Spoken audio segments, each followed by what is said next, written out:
కామారెడ్డి జిల్లా Banswada RC in charge Andhrajyothy reporter Ramana బాధతో తీసిన వీడియో హల్చల్ చేస్తోంది.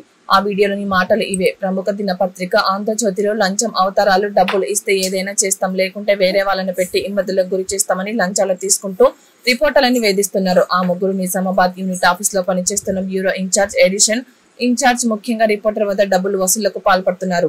రిపోర్టర్లను వేధిస్తున్నారు. నన్ను నెల రోజులుగా డబ్బుల కోసం వేధిస్తున్నారు. డబ్బులు ఇవ్వనందుకు నన్ను రిపోర్టర్ గా తొలగించారు. సో నేను చనిపోతున్నా, విచారణ చేపట్టి చర్యలు తీసుకోవాలని కోరుతున్నారు. రిపోర్టర్ ఆవేదనతో వ్యక్తం చేశాడు. లేకుంటే రేపటి వరకు నేను ఈ ఇద్దరి బాధలతో ఆత్మహత్య చేసుకుంటా. నా చావుకు ఈ వీడియోలోని వ్యక్తులే ఆ ఇద్దరే కారకులని వీడియో వాట్సాప్ గ్రూప్లలో షేర్ చేశాడు. ఈ యొక్క మాటలు వీడియో హల్చల్ గా చక్కర్లు కొడుతున్నాయి. ఇబ్బందులు ఎవరికి రావద్దు సార్. ఆంధ్రజ్యోతిలో పనిచేసిన ప్రతి ఒక్కరూ ఒక దర్జాగా బతికారు సార్. నేను 17 సంవత్సరాలుగా ఆంధ్రజ్యోతిలో పనిచేశాను సార్. కానీ ఒక పనికిరాని విషయంలో ఇదే జిల్లా కామారెడ్డి జిల్లా స్టాఫర్ ప్రశాంత్, నిజామాబాద్ జిల్లా బ్యూరో ఇన్ఛార్జ్ సంపత్ సార్లు కావాలని నన్ను టార్గెట్ చేసి వాంటెడ్గా తొలగించడం జరిగింది సార్. నేను చనిపోవడానికి కారణం వీరిద్దరే. రేపు చనిపోతందుకు సిద్ధంగా ఉన్నాను సార్. ఇది అందరూ మీరు ఆలోచించి ఇలాంటి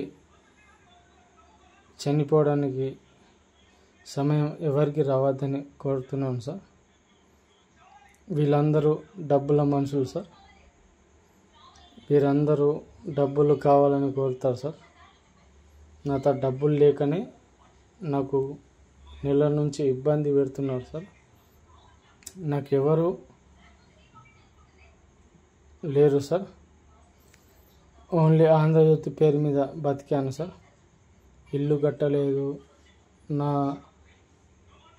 ఇంటికి వస్తే విచారణ చేపడితే నేను పెంకుటిల్లో నివాసం ఉంటున్నాను సార్. త్వరలో మీకు అన్నీ తెలుస్తాయి సార్. కానీ నాకు ఎవరు లేరు సార్. నా చావుకు కారణం కామారెడ్డి జిల్లా స్టాఫర్ ఆంధ్రజ్యోతి ప్రశాంత్, నిజామాబాద్ జిల్లా బ్యూరో సంపత్ సార్ వాళ్ళే కారణం. Thank you sir. ధన్యవాదాలు.